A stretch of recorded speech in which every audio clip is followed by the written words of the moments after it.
ناظرین السلام علیکم ورحمۃ اللہ تعالیٰ وبرکاتہ۔ میں آپ کا اپنا چھوٹا بھائی کمال احمد مدارپوری آج ایک ایسا ویڈیو میں آپ کے سامنے لے کر کے آیا ہوں جس کا تعلق ہے، اس ویڈیو کا تعلق جنگ بدر کے تعلق سے ویڈیو ہے۔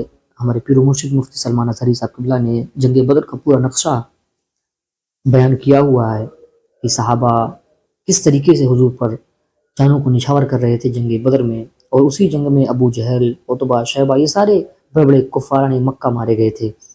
تو آپ یہ ویڈیو دیکھیں انشاءاللہ، اور اس ویڈیو کے تعلق سے ہمیں نصیحت حاصل کرنی چاہیے کہ صحابہ کیسی حضور سے محبت کرتے تھے اور ہم کیسی محبت کرتے ہیں۔ آپ کے سامنے یہ ویڈیو دیکھیں اور علم حاصل کریں، اور جو بتایا جا رہا ہے اس پر مکمل عمل کریں۔ السلام علیکم ورحمۃ اللہ تعالیٰ وبرکاتہ۔ حملہ کرنے کے لیے نکل رہے ہیں۔ اصل وجہ سن لیجئے بدر کی اصل وجہ، جب وہ لوگ 1000 کی تعداد میں مکہ سے نکل چکے تھے اور میرے آقا کو یہ خبر مل گئی، مخبر نے آ کر بتایا کہ جنگ کی تیاری سے مدینے کے اوپر حملہ آور ہونے کے لیے نکلے ہیں مکہ کے لوگ۔ اب نبی پاک صلی اللہ علیہ وسلم نے صحابہ سے فرمایا کہ ان کو مدینے پہنچنے مت دینا، اگر مدینے آ گئے تو مدینے کو توڑ پھوڑ کریں گے، شہر میں داخل ہوں گے، جنگ ہوگی تو کچھ نہ کچھ گھر ٹوٹیں گے، کسی کی آبادی اجڑے گی، کچھ نہ کچھ نقصان ہوگا، لہذا ہم خود مدینے سے باہر نکلتے ہیں۔ نبی پاک صلی اللہ علیہ وسلم اب اس ارادے سے اپنے صحابہ سمیت باہر نکلے۔ اس میں تعداد مختلف روایات کے مطابق 313، 314، 315، 319 اور ایک میں 360 اصحاب بدر کی تعداد پہ الگ الگ روایات ہیں۔ 313 صحابہ کی روایت بہت سارے محدثین نے روایت کی ہے، اور 360 کی بھی روایت ہے، 360 لوگ بھی تھے۔ بہرحال وہ اس طور پر کہ بچے، دوسرے لوگ سب ملا کر کے کسی نے شمار کیا، اور کسی نے صرف خالص جنگ کرنے والوں کو شمار کیا۔ اس میں سارے بڑے بڑے اجلہ صحابہ ہیں، سیدنا ابو بکر صدیق، سیدنا عمر فاروق، سیدنا حیدر کرار، علی مرتضیٰ رضی اللہ تعالیٰ، دیگر اصحاب۔ ہاں، حضرت عثمان غنی رضی اللہ تعالیٰ عنہ اس میں شامل نہیں تھے۔ اس کی وجہ یہ تھی کہ حضور صلی اللہ علیہ وسلم کی بیٹی حضرت رقیہ بیمار تھیں، مدینے میں تھی۔ نبی پاک صلی اللہ تعالیٰ علیہ وسلم نے حضرت عثمان سے کہا کہ تم اپنی اہلیہ میری بیٹی کی تیمارداری میں رہو، تمہیں بدر میں شریک ہونے کا برابر ثواب دیا جائے گا۔ حضرت عثمان غنی مدینے میں تھے، اسی وجہ سے آج بھی اصحاب بدر کے ناموں کی جب تلاوت ہوتی ہے نا تو حضرت عثمان کا نام بھی اس میں آتا ہے۔ وہ اگرچہ جنگ میں گئے نہیں تھے لیکن اسماء بدر میں ان کا نام شامل ہے۔ آپ پڑھ کر کے دیکھنا یا سننا تو حضرت عثمان غنی کا بھی نام ہے، کیونکہ مال غنیمت جب تقسیم ہو رہا تھا تو حضور نے حضرت عثمان کو بھی اس میں سے حصہ دیا تھا۔ خیر، جب نبی پاک صلی اللہ تعالیٰ علیہ وسلم یہ صحابہ کو لے کر نکلے، اب مدینے سے 160 کلومیٹر مکہ کی طرف کا یہ راستہ ہے بدر۔ بدر ایک علاقے کا نام ہے، وہاں ایک کنواں تھا جس کا نام بدر تھا، جس کی وجہ سے اس علاقے کا نام بدر پڑا۔ اب حالات دیکھیں کیسے آزمائش کے بڑھتے گئے۔ میں مختصراً انداز میں آپ کے سامنے رکھوں گا۔ یہ جنگ کا پس منظر تھا، حضور لڑنے کے لیے گئے نہیں تھے بلکہ ڈیفینس کے لیے، کہ مکہ والے نکل چکے تھے۔ اب مکہ والے آ کر جس جگہ پڑاؤ کیے وہ بھی بدر تھا، وہاں کنواں تھا، پانی تھا، اس کے لیے وہاں پر ان لوگوں نے بھی قیام کیا۔ میرے آقا صلی اللہ علیہ وسلم نے بھی اپنا لشکر انداز کر دیا، صحابہ وہاں پر اتر پڑے، سب کے خیمے لگ گئے اور کنویں کے پانی پر بھی قبضہ ہوا۔ اس کے بعد دیکھا صحابہ کے دل گھبرائے ہوئے تھے، کیونکہ حضور صلی اللہ علیہ وسلم اور صحابہ کو جو زمین ملی تھی وہ ریتیلی زمین تھی، بالو کی زمین، پاؤں دھس جایا کرتے تھے، اور کفار مکہ جہاں پر اترے تھے وہ تو سخت سپاٹ فلیٹ زمین تھی، مٹی کی زمین تھی، اور اس میں گھوڑے اچھی طرح دوڑتے تھے۔ یہ ریتیلی زمین پر گھوڑوں کے پیر بھی گھس جاتے اور انسانوں کے بھی۔ اچھا، یہ بات بھی میں بتا دوں، کل تعداد صحابہ اکرام رضوان اللہ تعالیٰ علیہ مجمعین کے ساتھ 313 صحابہ میں صرف 4 گھوڑے تھے، 4 گھوڑے۔ یہ 4 گھوڑوں پر بیٹھ کر کے گئے ہیں۔ کون سوار ہوا ہوگا، کون پیدل چلا ہوگا؟ اور اونٹوں کی کچھ تعداد، اس کے علاوہ تلوار سب کے پاس نہیں، اور جس کے پاس ہے ان کی سبزیاں بھی کٹتی نہیں۔ ان حالات میں تو وہ گئے تھے۔ نبی پاک صلی اللہ تعالیٰ علیہ وسلم کے ساتھ جب گئے، اب وہاں پر صحابہ اکرام کے دلوں کے اندر تھوڑی گھبراہٹ آنے لگی کہ ہم زمین اس طرح کی ہے، اور تعداد جب ان کی دیکھتے ہتھیار سے لیس، تو یہ عرض کرتے کہ کیا ہوگا۔ پہلی جنگ ہو رہی تھی نا، آمنا سامنا پہلی مرتبہ ہو رہا تھا۔ اب نبی پاک صلی اللہ تعالیٰ علیہ وسلم سب صحابہ کو لے کر رات کو بیٹھتے ہیں۔ اب اس میں جو نبی پاک صلی اللہ تعالیٰ علیہ وسلم کے سامنے صحابہ اکرام سے مشورہ ہو رہا تھا، اب وہ ایمان کی بات ہے۔ حضور نے صحابہ کی بات یہ سنی کہ جو مہاجرین تھے وہ یہ کہہ رہے تھے کہ انصار کا تو کچھ گیا نہیں، ہمارا گیا ہے مکہ میں، ہمارے مال لوٹے، ہماری جائیدادیں لوٹیں، انصار مدینے میں رہتے ہیں، مکہ کے کفار نے ان کا تو کچھ بگاڑا نہیں، ہو سکتا ہے کہ انصار جو ہے جنگ میں انٹرسٹ نہ لیں، ان کا کیا گیا ہے، یہ مہاجرین کی جنگ ہے، انصار جو ہے ہو سکتا ہے انٹرسٹ نہ لیں، وہ نہ آئیں، یہ ان کے دلوں میں بات تھی، حضور پاک صلی اللہ علیہ وسلم نے محسوس کر لیا، کیونکہ 69 انصار صحابہ اس کے اندر تھے، 69 بڑی تعداد ہوتی، 70 صحابہ تقریباً انصار تھے۔ اب دلوں میں جب یہ بات آئی مہاجرین کے کہ پتہ نہیں یہ لڑیں گے کہ نہیں لڑیں گے، کیونکہ ان کا تو کچھ گیا نہیں ہے نا، جیسے آج لوگ کہتے ہیں میرا تھوڑی نا اس سے کوئی مسئلہ ہے، تو پھر نبی پاک صلی اللہ علیہ وسلم نے رات کے وقت انصار صحابہ کو پہلے بلایا، سب بیٹھے ہوئے تھے، مشورہ کرنا تھا۔ سید الانصار حضرت سعد ابن معاذ رضی اللہ تعالیٰ عنہ انصار کے سردار تھے، بلایا اور پوچھا کہ تمہارا کیا مشورہ ہے، آپ کا کیا مشورہ ہے جنگ کے سلسلے میں؟ سنو، حضور پاک صلی اللہ تعالیٰ علیہ وسلم کی بارگاہ میں حضرت سعد بن معاذ سب سے پہلا جواب کیا دیتے ہیں؟ کہتے ہیں یا رسول اللہ صلی اللہ علیہ وسلم، پورے انصار کی طرف سے تو میں ترجمانی کرنے کے لیے کھڑا ہوں، لیکن میرے آقا کیا ہم بھی کوئی پوچھے جانے کی چیز ہیں؟ آپ کے سلسلے میں ہم بھی کوئی پوچھے جانے کی چیز ہیں؟ اور حضرت سعد ابن معاذ کہتے ہیں قسم رب ذوالجلال کی، مدینے سے برق الغماد یمن تک بھی آپ جائیں، انصار کا ہر بچہ آپ کے قدموں کے ساتھ ہوگا۔ آپ تو صرف بدر تک آئے یا رسول اللہ، اگر ہمیں پیدل یمن تک بھی لے جاتے ہم آپ کے پیچھے جاتے۔ ان کے الفاظ میں سناؤں ایمان تازہ ہو جاتا ہے۔ حضرت سعد ابن معاذ رضی اللہ تعالیٰ عنہ فرماتے ہیں یا رسول اللہ صلی اللہ علیہ وسلم، آج میں سارے انصار صحابہ کی طرف سے ترجمانی کرتے ہوئے، جس کو کہتے ہیں ریپریزنٹیٹیو، میں کھڑا ہوں، عرض کرتا ہوں میرے آقا اگر کسی کے ذہن میں یہ بات ہے تو وہ نکال دے کہ ہم صرف اپنے وطن میں رسول اللہ کی مدد کرتے ہیں، بلکہ اللہ کے نبی صلی اللہ تعالیٰ علیہ وسلم جس کونے میں جائیں گے انصار کو وہاں حضور پائیں گے۔ اب حضور کی بارگاہ میں عرض کرتے ہیں آقا آپ کو کل اختیار ہے، آپ کو کل اختیار ہے۔ اب سنو حضرت سعد ابن معاذ کے یہ بدر کے میدان سے ایک دن پہلے کے الفاظ ہیں، ایک دن پہلے کے الفاظ ہیں، یا رسول اللہ صلی اللہ علیہ وسلم آپ کو کل اختیار ہے، جس کا رشتہ ملانا ہے ملا دیجیے آپ، اور جس کو توڑنا ہے آج ہی آپ فرما دیں، ہم ہمیشہ آخری سانس تک کے لیے توڑ دیں گے۔ اگر آپ فرما دیں کہ اس کی بیوی اس کے لیے حلال نہیں، اس کا بیٹا نہیں، یا رسول اللہ آخری سانس تک ہم اس سے رشتہ توڑ دیں گے۔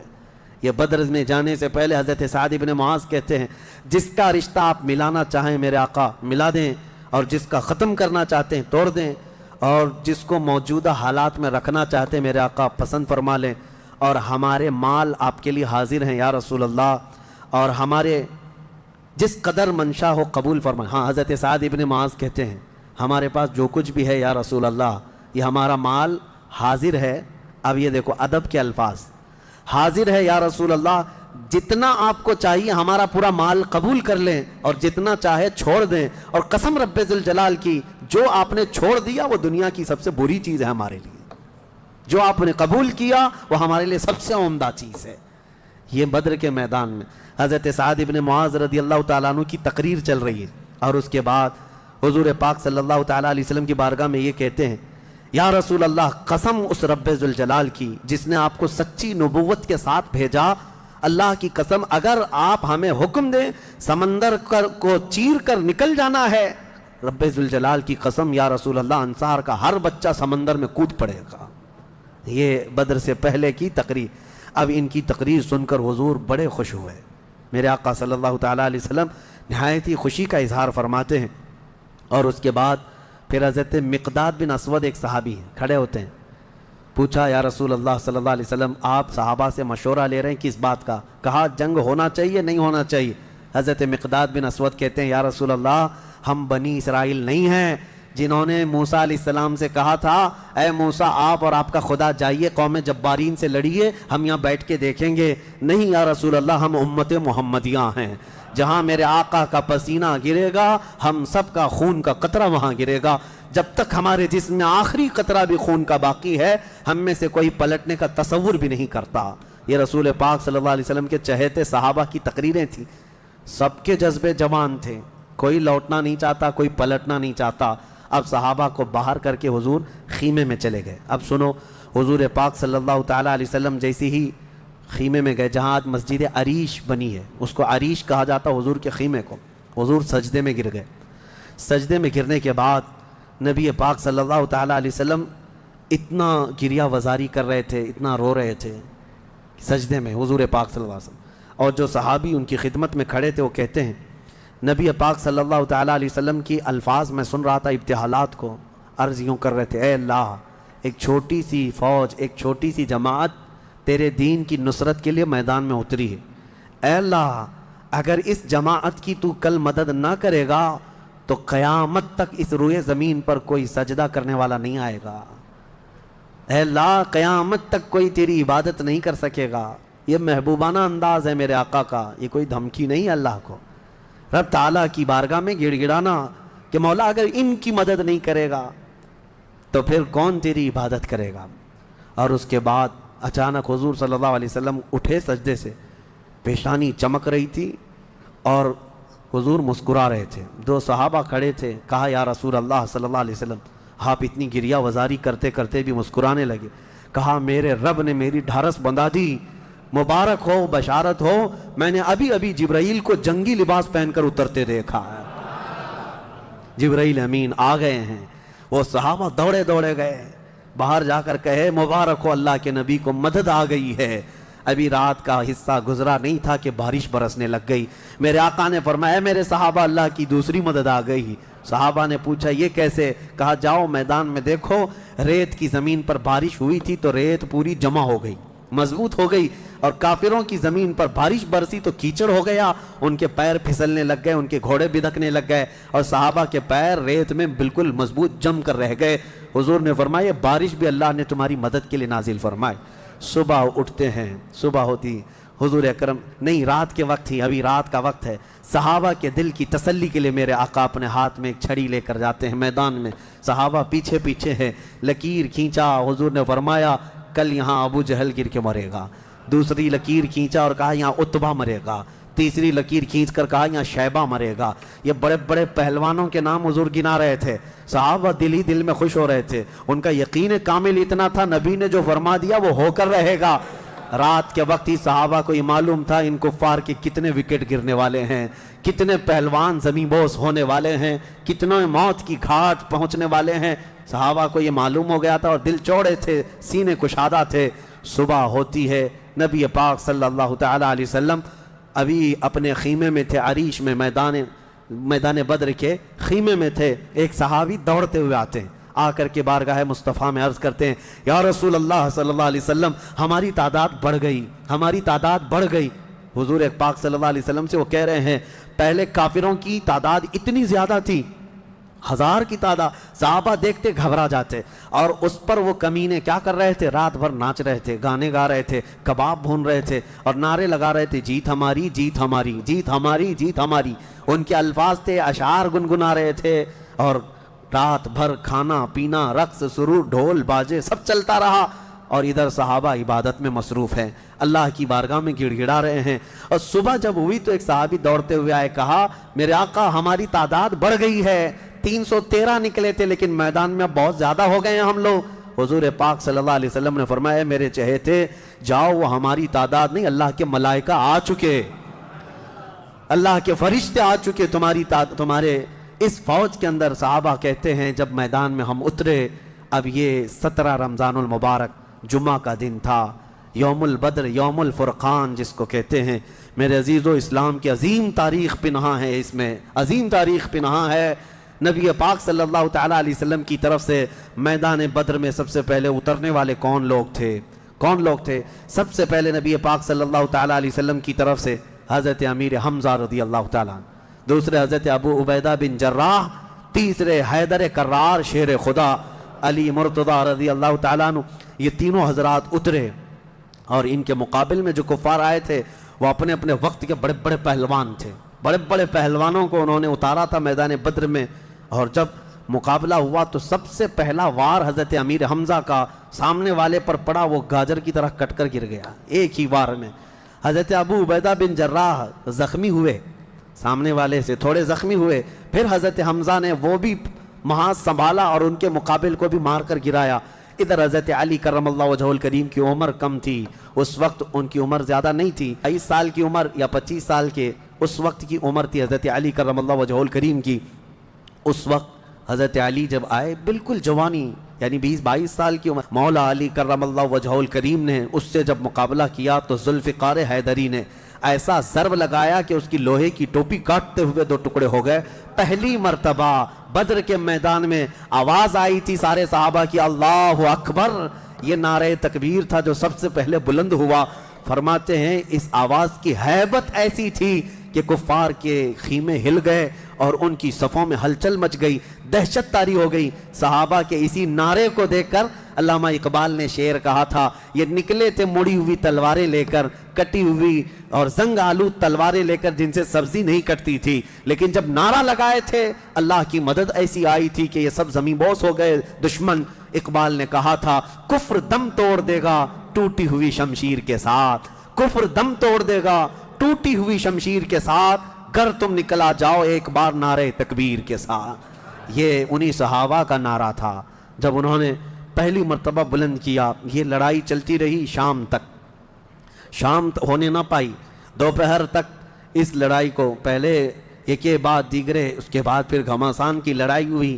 لیکن کفار مکہ میں سے کچھ لوگ کہتے ہیں ہم تو بڑے حوصلوں سے آئے تھے لڑنے کے لیے، بڑے حوصلوں سے آئے تھے، جن کو یہ مدینے میں مکہ میں پکڑ کے مارتے تھے وہ آج ان کے مقابل میں تھے، کوئی کسی کا غلام تھا، کوئی کسی کا رشتہ دار بھی تھا، لیکن مقابلے میں جب آئے وہ کفار مکہ کہتے ہیں ہم تو بڑے ہمت کے ساتھ لڑنے کے لیے آئے تھے، لیکن جب ہم لڑنے جا رہے تھے تو ہمارے مقابل میں اجنبی لوگ آ رہے تھے، اجنبی لوگ آ رہے تھے، اور ان کی ہیبت ایسی طاری ہوتی کہ ہم نے ان کو نہ مکے میں کبھی دیکھا تھا نہ مدینے میں کبھی دیکھا تھا۔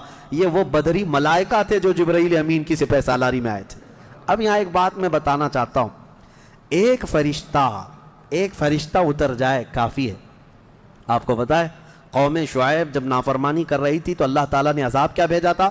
جبرائیل امین علیہ السلام کو اتارا تھا، انہوں نے ایک چیخ ماری تھی، چنگھاڑ، اور ان کی آواز کی ہیبت سے جتنے پہاڑوں میں تھے یہ قوم شعیب سب کے بھیجے کانوں سے نکل آئے تھے اور زمین پر گر کر مر گئے تھے۔ تو یہاں جبرائیل امین اکیلے آ جاتے، صرف آواز لگاتے، کسی کو تلوار اٹھانے کی بھی ضرورت نہیں، یہ 1000 پورے کیڑے مر جاتے۔ لیکن یہ وجہ کیا ہے؟ مفسرین نے فرمایا یقیناً ایک فرشتہ بھی مدد کے لیے کافی ہوتا، لیکن اللہ نے بدر کے میدان میں 5000 فرشتے اتارے، یہ عظمت مصطفیٰ کے لیے، یہ رسول اللہ کی عظمت کے لیے۔ کبھی کبھار تعداد جو ہے وہ شان بتانے کے لیے ہوتی ہے، عظمت بتانے کے لیے ہوتی ہے۔ ہاں ایک جھنڈا کافی ہوتا ہے، لیکن کبھی 10 جھنڈے لگاؤ تو اس کی عظمت بڑھ جاتی ہے۔ ہاں 2 باڈی گارڈ کافی ہوتے ہیں، لیکن 10 کھڑے ہو جائیں تو اس کی ہیبت اور طاری ہوتی ہے۔ یہ ایک انسانی ذہن بنا ہوا ہے۔ اللہ تبارک و تعالیٰ نے اپنے محبوب کی عظمت شان کی وجہ سے 5000 ملائکہ کو اتارا۔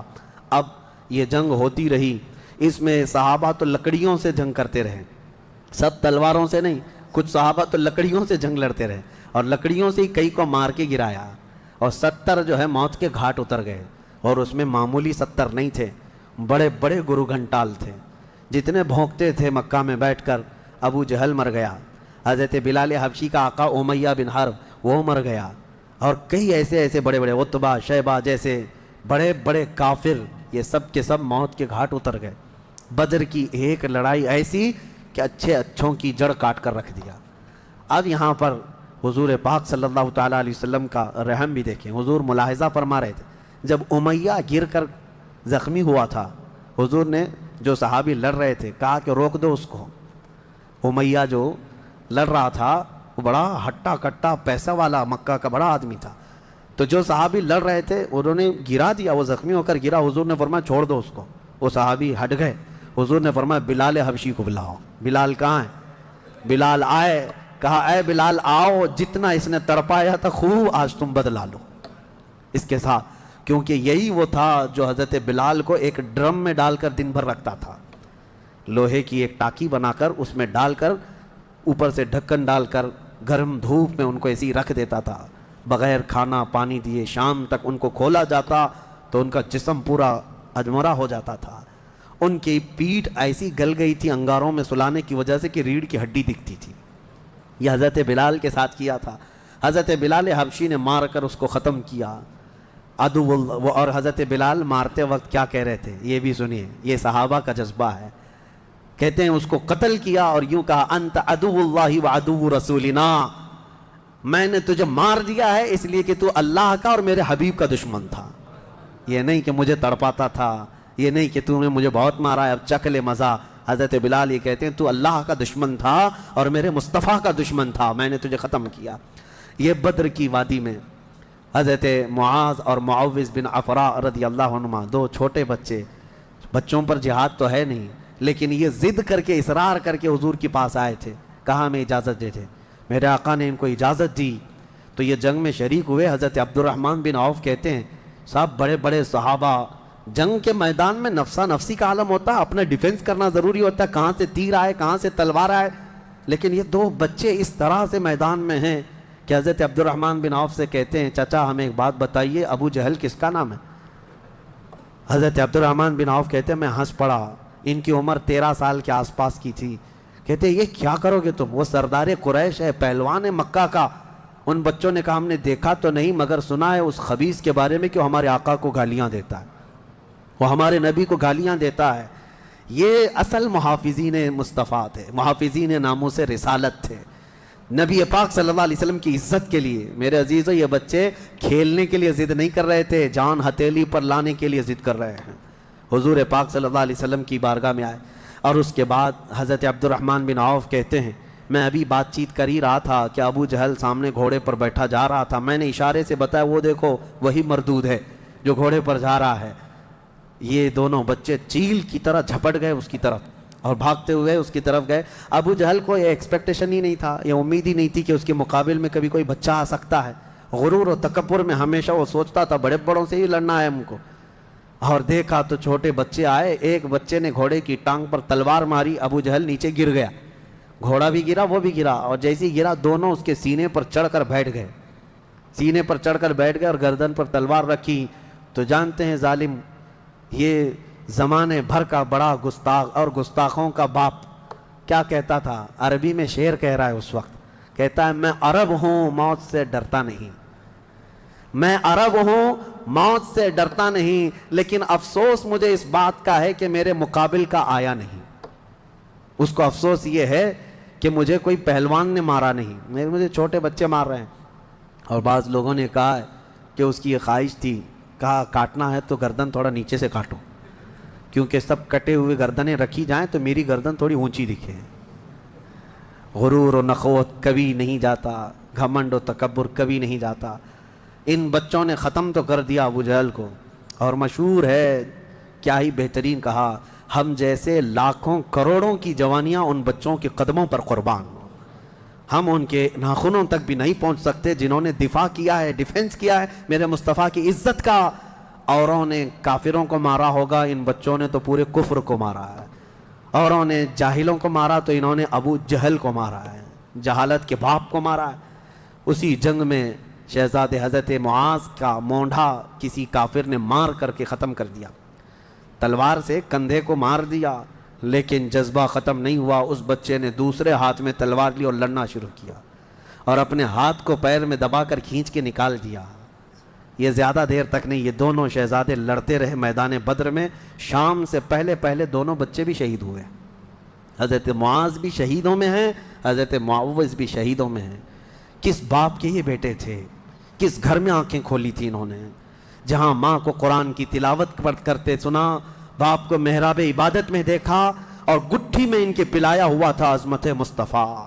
سب سے پہلی چیز ہے میرے عزیزو، یہ جان دے چکے میدان میں۔ نبی پاک صلی اللہ علیہ وسلم شام کے وقت جنگ کا پانسا کیسے پلٹا، یہ صحابہ ایسے گھستے چلے گئے ان کے صفوں میں کہ وہ ہیبت سے بھاگنے پر مجبور ہو گئے۔ مکہ کے کفار جتنے بھی تھے سب کے سب اپنا ساز و سامان چھوڑ کر میدان سے بھاگنے لگ گئے۔ وہاں پر اپنے مویشی چھوڑا، اپنے بہت سارے چھوڑا، یہاں تک کہ 70 قیدی پکڑ میں آئے اور 70 مارے جا چکے تھے، 140، اور صحابہ میں 13 شہید تھے، 1 زخمی تھے۔ 13 شہید ہوئے، 1 زخمی تھے۔ حضرت عبیدہ بن حارث وہ بھی راستے میں جا کر شہید ہوئے، تو جنگ بدر کے ٹوٹل شہید 14 ہیں، باقی وہ 70 اور 140 پورے ٹوٹل یعنی قیدی ملا کر۔ شام کے وقت اب سنو میرے آقا صلی اللہ علیہ وسلم کا معجزہ، صحابہ کہتے ہیں حضور نکلے، میدان میں آئے، سب کافروں کی لاشیں ایک جگہ کھینچ کر لا کر گڑھے میں ڈال دی گئیں، لیکن لاشیں دیکھنے کے لیے حضور میدان میں جا رہے تھے۔ صحابہ کہتے ہیں قسم خدا کی ہم نے دیکھا حضور نے جس کے لیے جو دائرہ کھینچا تھا وہ کافر وہیں گر کے مرا تھا، ایک بال بھی باہر نہیں تھا۔ حضور نے جس کے لیے لکیر کھینچا تھا وہ کافر اسی میں گر کر مرا ہوا تھا۔ حضور نے جو نشان بنایا تھا ابو جہل وہیں مرا ہوا تھا، عتبہ وہیں مرا ہوا تھا، شیبہ وہیں مرا ہوا تھا۔ آج کے منافقین کے لیے بھی یہ درس ہے، یہ دیکھیں جنگ بدر کی تاریخ کو، نبی پاک صلی اللہ علیہ وسلم ایک دن پہلے یہ بتا رہے ہیں کہ کون کہاں مرے گا، اور یہ ابھی تک اس بحث میں ہے کہ پیٹھ پیچھے کا علم نہیں، دیوار پیچھے کا علم نہیں، یا اپنے جیسا نبی کو بھی قیاس کرتے ہیں۔ اللہ ہدایت عطا فرمائے۔ اب شام کے وقت سارے وہ لاشوں کو لا کر ایک گڑھے میں جمع کر دیا، اور جو مسلمان صحابہ تھے ان کی لاشیں جمع کی گئیں اور ان کو عزت کے ساتھ احترام کے ساتھ اسی بدر کے میدان کے قریب دفن کر دیا گیا۔ اور کافروں کی لاشوں کے پاس کھڑے ہو کر حضور نے پھر ایک خطبہ دیا، خطبہ دے رہے تھے، اور اس میں حضور صلی اللہ علیہ وسلم یہ فرما رہے تھے، اے لوگو ہمارے رب نے جو ہم سے وعدہ کیا تھا وہ پورا کر دکھایا اللہ نے، بتاؤ تمہارا خدا جو تم سے کوئی وعدہ کیا تھا کیا تم کو بھی پورا کر دیا؟ کیا تم نے موت کے بعد وہ چیز پا لی جس کے لیے تم لڑتے تھے؟ صحابہ پوچھنے لگے یا رسول اللہ صلی اللہ علیہ وسلم آپ یہ کس کو سنا رہے ہیں؟ یہ مرے ہوئے کفار کو۔ حضور نے فرمایا یہ تم سے بھی زیادہ سنتے ہیں، مرنے کے بعد وہ تم سے بھی زیادہ سنتے ہیں۔ اسی لیے حضور پاک صلی اللہ علیہ وسلم نے فرمایا کہ مردہ لوگوں کی باتیں تو چھوڑیں، چلنے والوں کے پیر کے چپل کے نیچے جو آواز آتی ہے وہ بھی مردہ سنتا ہے، اس کے کان بڑھ جاتے ہیں۔ اب مجھے بتاؤ میرے عزیزو، بدر میں مارے گئے ہوئے غلیظ قسم کے کافر جب باتیں سن سکتے ہیں تو اللہ کے اولیاء اپنی قبروں میں کیوں نہیں سنتے؟ انبیاء کرام اور اولیاء کرام اپنی قبروں میں نہیں سنتے؟ ہم جاتے ہیں اور اسی یقین کے ساتھ جاتے ہیں کہ وہ قبروں میں ہماری باتوں کو سنتے بھی ہیں، اور اللہ نے ان کو تصرف اور اختیار دیا ہو تو ہمارے حق میں اللہ کی بارگاہ میں سفارش بھی کرتے ہیں۔